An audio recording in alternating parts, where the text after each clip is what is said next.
Welcome to Twistdom TV, where reality bends, secrets surface, and nothing is what it seems. I'm your narrator, your guide through the strange and the unsettling. And today, I have a new story to tell, one that will leave you questioning everything you think you know. So grab a seat, take a breath, and get ready, because this isn't just another story. This is a descent into the unexpected. She thought marrying the love of her life would be the start of a fairy tale. A cozy home, quiet mornings, a future full of peace. But she didn't know. Someone else wanted that life too. Someone who would stop at nothing to take her place. And it all began with a smile in the kitchen. For the first time in her life, Mia felt safe. Ethan was everything she'd dreamed of. Smart, kind, the kind of man who actually listened. They got married 6 months after meeting. Everyone said it was fast, but it felt right. Their apartment was small but warm. They cooked together, watched old movies, made stupid jokes, fell asleep tangled up like teenagers. At night, he'd kiss her shoulder and whisper, "I'll love you even when you snore like a truck." She'd laugh, every time, and mean it when she whispered back, "I don't want anything to ever change." One evening, Ethan came home with his keys in one hand and bad news in the other. "Babe, my mom had a fall. She can't stay alone. I told her she could come stay with us." Just for a while, Mia hesitated. She'd only met Diane twice. She was polite, cold, and hard to read. But Mia said, "Of course, she's your mom." Diane moved in that weekend with 2 suitcases, a vase she didn't trust in the truck, and her usual perfect lipstick. "You don't have to treat me like a guest," she said. "Just pretend I'm not here." And for a few days, that's exactly how it felt. She was quiet, polite, until Mia noticed the locked drawer in the kitchen, the one with all the good silverware. At first, Mia thought she was imagining it. A fork out of place, the curtains tied differently. The spices in the kitchen moved to new spots. No big deal, right? One morning, Diane smiled and said, "Oh, honey, I put your shampoo under the sink. The scent you use is a bit strong." That night, Ethan kissed her hair and said, "You smell different." "I like it." And Diane, passing behind him, smiled again. The next day, Mia came home to find the laundry basket empty. Her clothes washed and folded, including her underwear. She forced a smile. "You didn't have to do that." Diane tilted her head. "I was just trying to help. I know how tired you get, keeping the house nice for Ethan." That night, Ethan joked, "Mom's spoiling us. She even folded my socks like when I was a kid." Mia laughed, but something inside her twisted. On Saturday, Mia baked a cake, her mother's recipe. When Diane took a bite, she smiled and said, "It's nice, different. Ethan always preferred mine, but this is cute." Mia washed the dishes with shaking hands. She told herself it was just culture clash, different generations. But when she went to take a walk alone, Diane stood in the doorway. "Are you going out? Looking like that? I mean, it's just a little short." Mia went back to the bedroom and changed. Mia started noticing the doors. Every time she went to the bathroom, the handle would turn the moment she stepped out. When she walked to the kitchen, she heard soft footsteps down the hallway. One day she went out to the backyard to get some sun. She was alone, or so she thought. She lay on the lounge chair and closed her eyes. Silence. Then, click. Her eyes snapped open. The living room curtain swayed, as if it had just been pulled back.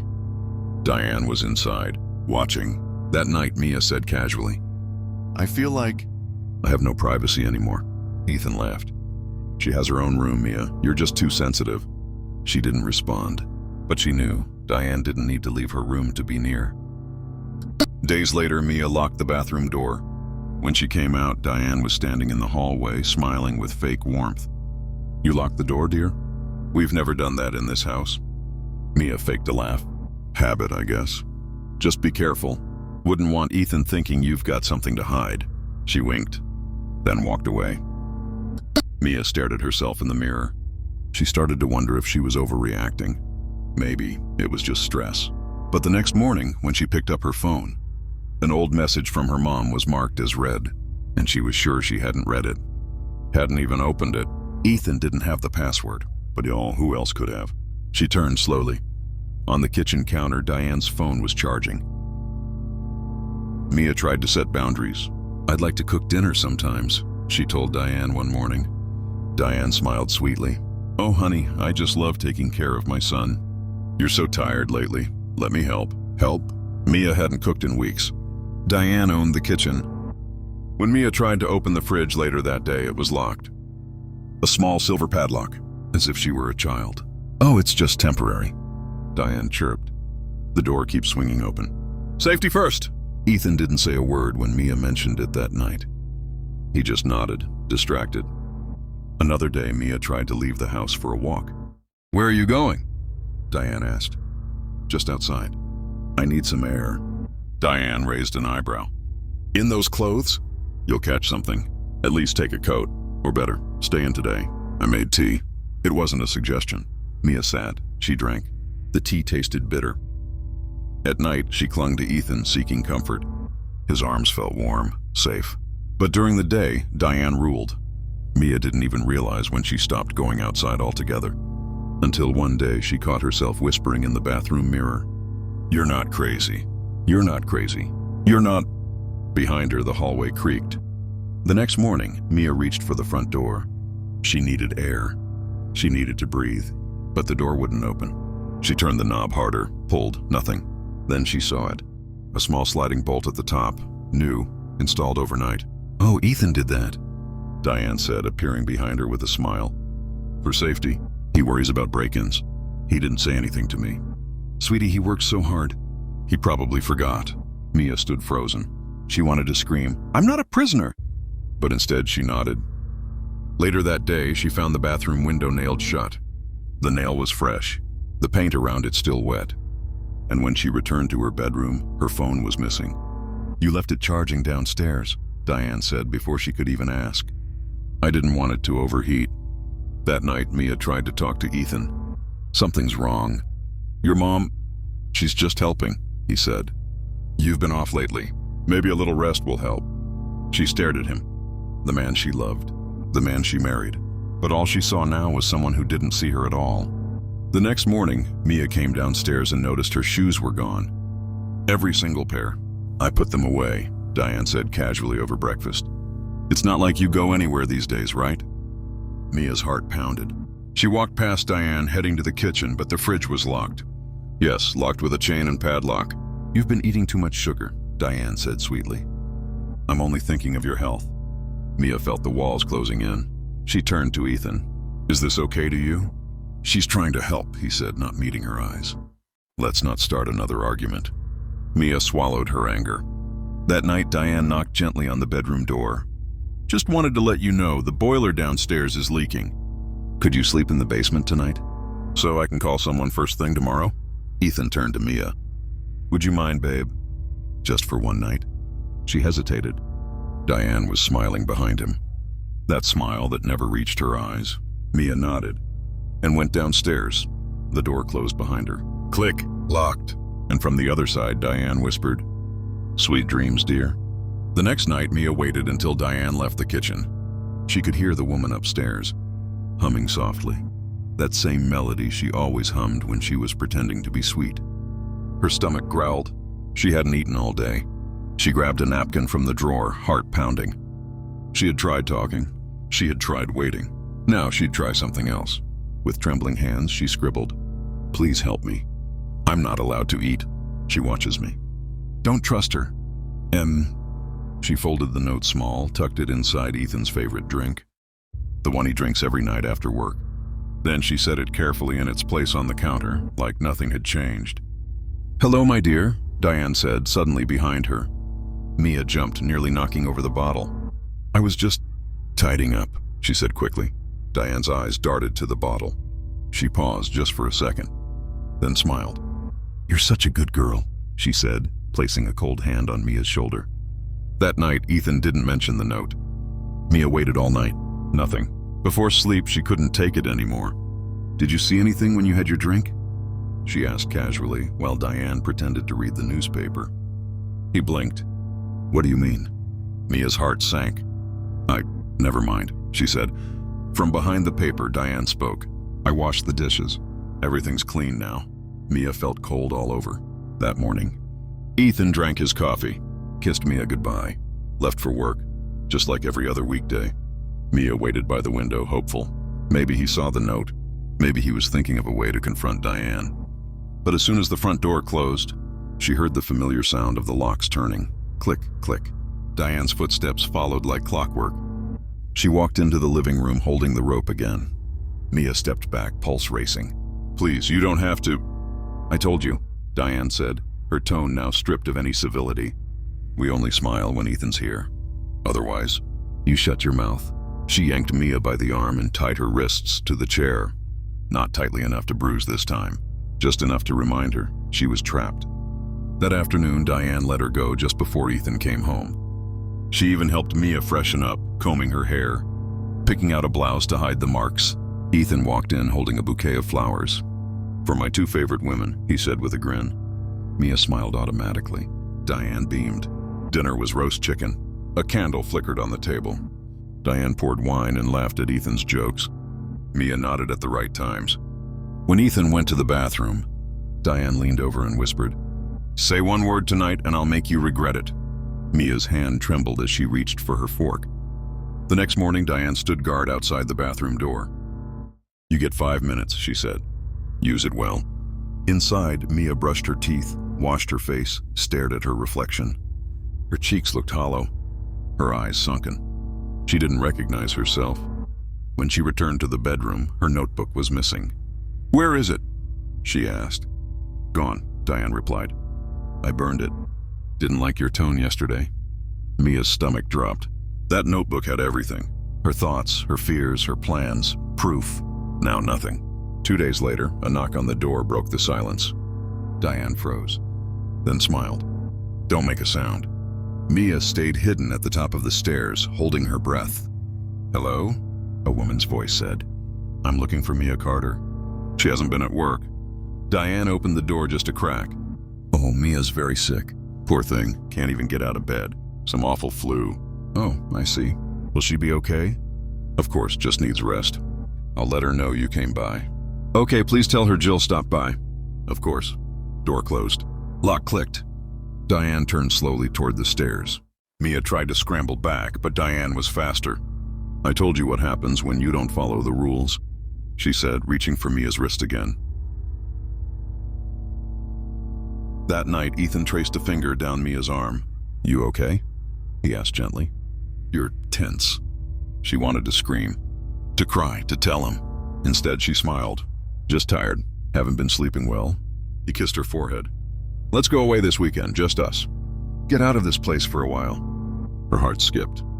A break, a window. But from the hallway, she heard Diane's voice. "Ethan, you need your lunch for tomorrow." The moment shattered. "I'll check on Mom," he whispered. When he left the room, Mia rolled up her sleeve. A faint purple bruise wrapped around her wrist. She stared at it for a long time. The next morning, the locks changed. Not the front door, the bedroom. When Ethan left for work, Diane escorted Mia to the room and closed her inside. This time, she didn't tie her. She didn't need to. Mia twisted the knob. Nothing. The door wouldn't open from the inside. No windows, no phone, no sound except Diane humming downstairs. She was a guest in her own prison. When Ethan came home that night, Diane unlocked the door just before he pulled into the driveway. "Mia was napping all day," Diane said sweetly. "Didn't even want dinner." Mia nodded. "Tired," she muttered. Ethan touched her face. "You feel cold." Diane touched her own cheek. "Maybe the flu's going around."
That night, after Ethan had fallen asleep, Mia lay staring at the ceiling.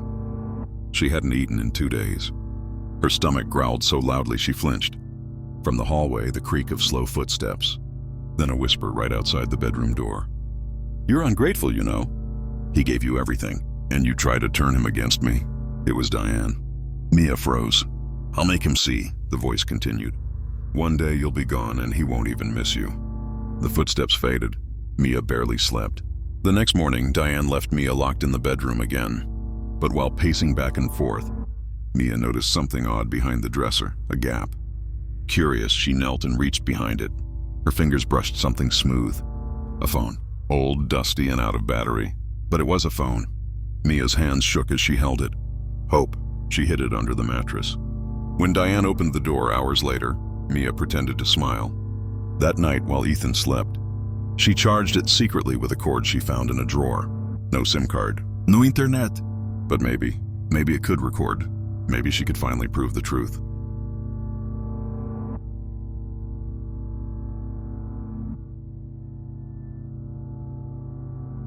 The next day, Mia waited. When Diane brought her a glass of water and a slice of dry bread, Mia slipped the phone under a pillow, recording. Diane leaned in, voice low and venomous. "You don't deserve him. I've seen girls like you before, pretty, empty, replaceable." Mia stared ahead, silent. Diane chuckled. "Don't worry, I won't hit your face." "Not yet." Click. The sound of the door locking again. Mia grabbed the phone and stopped the recording. Her heart pounded in her ears. She had it. Proof. Now she just had to get it to Ethan. That evening, Diane announced, "We're all having dinner together." Like a family. Mia's stomach twisted. She hadn't been allowed to eat at the table in weeks. At 7 p.m., Ethan came home to a perfectly set table. Candles, wine, and Diane, smiling. Mia was seated, her face pale, hands trembling. Diane served the food and poured Ethan a glass of wine. She was playing the perfect host. But Mia had a plan. She slipped the phone into her pocket, recording. Again, and spoke loudly during dinner. "Diane, thank you so much for feeding me today. That was kind of you, considering I haven't had a full meal in days." Ethan paused mid-bite. "What are you talking about?" Diane's smile froze. Mia stared straight at her. "You said I'd be gone one day. Let's see if he believes you now." Ethan stood up, eyes shifting between Mia and Diane. "What's going on?" Mia reached into her pocket and placed the phone on the table. "I recorded her," she said, voice shaking. "You'll hear everything." Diane's face turned ghost white. Then she laughed, brittle and sharp. "She's lying, Ethan. She's not well. She's been hallucinating ever since we moved in." Ethan picked up the phone, pressed play. The room filled with Diane's voice. "You don't deserve him. Pretty, empty, replaceable." Diane lunged across the table to grab the phone, but Ethan stepped back. He didn't say anything, just stared at his mother. Mia could see the shift in his face. Confusion, betrayal, horror. Finally, Ethan didn't sleep that night. He sat on the couch, phone in hand, listening to the recording again and again. Mia stayed in their room, door locked, still shaken. In the morning, Ethan confronted Diane in the kitchen. "I heard everything." Diane's smile was gone, her face blank. "You've let her poison you," she whispered. "You were hurting her. Starving her. She was taking you from me," Diane hissed. "You don't see it now, but one day you'll thank me." "Pack your things," Ethan said. Diane laughed bitterly. "You think it's that easy? I raised you. You owe me." "I owe you nothing," Ethan snapped. "Leave before I call the police." But Diane didn't move. She just stared and said calm and cold, "Fine, but you'll regret this." Then without another word, she walked out the door. But Mia had a feeling. It wasn't over. Diane vanished for days. Ethan tried to bring some sense of normalcy back to their lives. He cooked with Mia. They watched movies, laughed, pretended. But something wasn't right. Objects moved slightly from where they were left. The milk spoiled faster than it should. The living room light flickered, though the bulb was new. Mia kept feeling, watched. She started locking the doors, double-checking windows. But still, every time she stepped into a room, her skin crawled. Then one night, as she walked past the hallway mirror, she saw something behind her, a shadow, a reflection, a whisper of breath. Diane. She was inside the house. Mia screamed. Ethan rushed down the stairs, but Diane was calm, smiling. "I never left," she said. "I've been here the whole time, watching, waiting. You thought you could take him from me?" Her eyes were wild, but her voice was steady. That made it worse. "I've been living downstairs," she whispered. "And now, I'm never leaving again." Mia ran. Diane followed. The living room shattered into chaos, screams, broken furniture, blood on fingertips. Mia grabbed the fireplace poker and swung. But Diane was fast, too fast. They crashed into the hallway. Mia slammed the door shut, but Diane burst through like a storm. Just as Diane raised her hand again, Ethan appeared. "Mom!" he yelled, his voice breaking. Diane froze. For a second, she looked like a lost child. "You chose her," she said softly. "After everything I did for you." Ethan didn't speak. He just stepped in front of Mia, shielding her. Police sirens echoed in the distance. Diane looked at them one last time, then dropped the knife she'd hidden in her coat. They took her away in silence. That night, Ethan held Mia close in bed. Her hands were still trembling. "You're safe now," he whispered. But as the house grew quiet and the lights went out, Mia kept her eyes open. Listening. Was that a step, a creak? In the dark, she wasn't sure. Because some monsters don't leave when the door closes. Some hide in the quiet, waiting to return. Diane was taken away. The doors were locked. But inside Mia's mind, nothing ever really closed. Sometimes, in the dead of night, she still hears footsteps from the basement. Would you have believed her? Or thought she was just being dramatic? Tell us in the comments, where are you watching from? And what would you have done in Mia's place? Like this video, subscribe to the channel, and hit the bell, because here at Twistdom TV, nothing is what it seems.